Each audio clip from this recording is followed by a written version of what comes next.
We're really happy to be able to honor the teams of the 80s, and it was fun to have a red tie, just like Ace Adams did back in his wife was here. Betty was here in attendance, and really cool to have Mike Caravana, Steve Burns, and many others from the class of '83 organize so many men to come back and be a part of this great rivalry game. Which, unfortunately, I don't think they played Syracuse much back in their time. I don't think the orange versus orange rivalry was big back then in the '80s, but it certainly is now, and it feels it's really special to get a win in this rivalry. You talked during the week about wanting to be the aggressor. 6-0 start. Yes. Looked like your guys answered the bell. Did you like what you saw? I did. I really liked what I saw, and we didn't fall into retaliating. We kept our composure for the most part. You know, there was one time where there wasn't a face-off because we mouthed off, but I felt for the most part we were the aggressor, and but didn't get excessive with our penalties. We ended up with only 5. You know, and I think I told you on Wednesday I wanted about 3. You know, but it wasn't 7 or 8. Yeah. So I thought we kept our composure. We're aggressive and let our play do the talking. Xander scored a bunch, but he also scored in some different ways, more dodging. What did you see from maybe a different side of his game? We saw a different side when he isolated twice down in front of our bench there and stuck a couple goals. And what quarter was that? Was it the third quarter? Yeah, when they just weren't sliding to us, and that's not been his game. He's more the slippery inside, you know, find some space. For him to win ice matchups like that and to score against an elite goalie like Mark, that's a different side of number 10's game, and that's really exciting to see that coming out in the last few weeks of his career. You also talked about how good they are at moving the ball in a short space, moving the ball around the crease, and fastest. How do you think your defense and Matt responded? We did okay with it. You know, I thought Cade Saustad did a fantastic today with guarding number 22 Spallina, but then being ready to help in the crease and chop in the crease when the crease seeds are thrown in there, which is not easy to do because they'll sneak the back pipes from behind. The 2-man game, oh boy, Simmons and Thompson, they're running at an expert level. We just talked about how we didn't play it that well, but I'm like, understand that we're playing against the expert level there. And Simmons, with what he did, a couple of those shots, amazing. So I'm fairly happy with how we did it. I know we can get better, but certainly tip our caps to you know, what they were doing in that 2-man game, and certainly Cole Kurse. He's what a force coming downhill, both right and left-handed. We'd emphasized him, and it didn't look like it. he still got through our game plan. Xander has kind of had to wait his turn, you know, behind some really talented attackmen. He said a couple of them were here this weekend for Alumni Weekend. What have you seen from him, and just kind of the patience in now taking that opportunity? Yeah, and like for Xander to continue to develop his game in multiple ways, you know, he's a great feeder too. We don't ask him to do a lot of feeding. We've got a quarterback, Connor Schellenberger, who does that. But you know, Xander can do that, and now he can win some matchups. He's isolating, so he's not just an inside, you know, slippery feeder. We're thrilled to have that second presence. You know, our system is 2 quarterbacks, but we didn't do that this year. We like the 2 quarterbacks. Xander's kind of becoming a second quarterback, and that's really making our offense even more dangerous.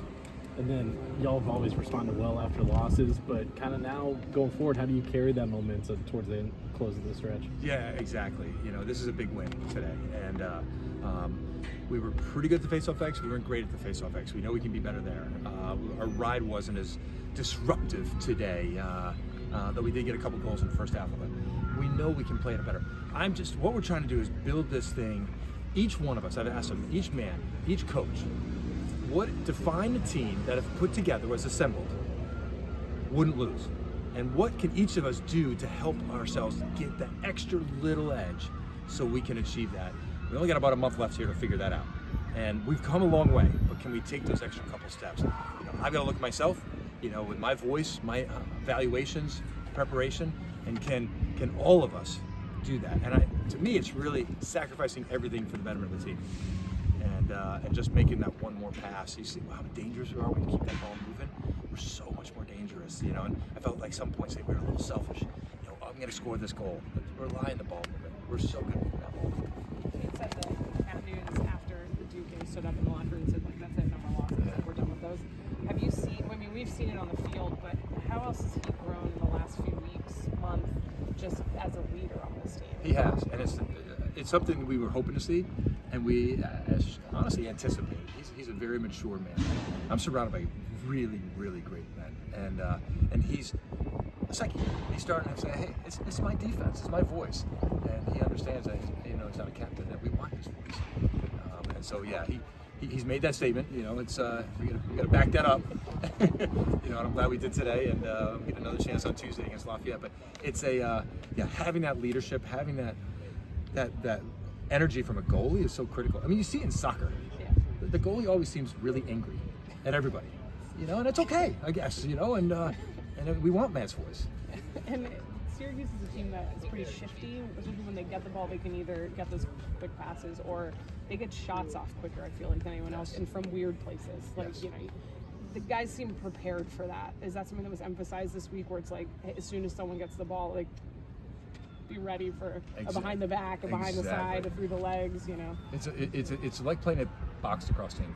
When you watch the sophisticated stick work of box lacrosse in the MLL, or junior A ball, this is what you're watching. And there was 2 or 3 goals, usually between Simmons and Thompson. The defense came over. I'm like, there's not much we can do there. It was pretty good. It was a pretty good play. Coach Joe Spallina has been so tough to stop all season, but you kind of did it today, only holding him to 1 assist. What was the answer to stop him today? Yeah, Kate Sostad did a fantastic job. Now, Kate, you got a difference. You got a 5th-year veteran, versus a first-year versus freshman Joey Spallina. Joey Spallina's got some great lacrosse days ahead of him, and he's had a great year.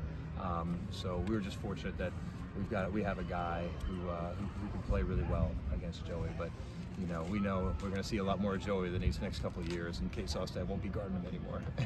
Yeah, and then at the face-off X, Peter LaSalle did a phenomenal job.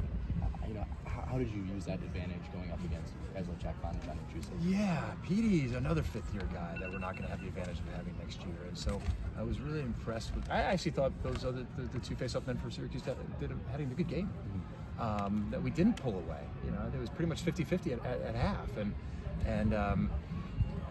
and even though we were getting some 65s, we weren't really scoring off those. So I thought those face-off men did really well against an elite lacrosse player. Petey's more than just a face-off specialist, as we know. But I thought the face-off game for them, those 2 guys gave them a chance to win. Kaloji playing for Matsui. Yes. What did you think of his performance? Yeah, I really like Kaloji. He had a couple big, tough ground balls there, we'll take his effort today. He's a smart player. He understands slide schemes, and so yeah, Kaloji stepped in and did a really nice job there.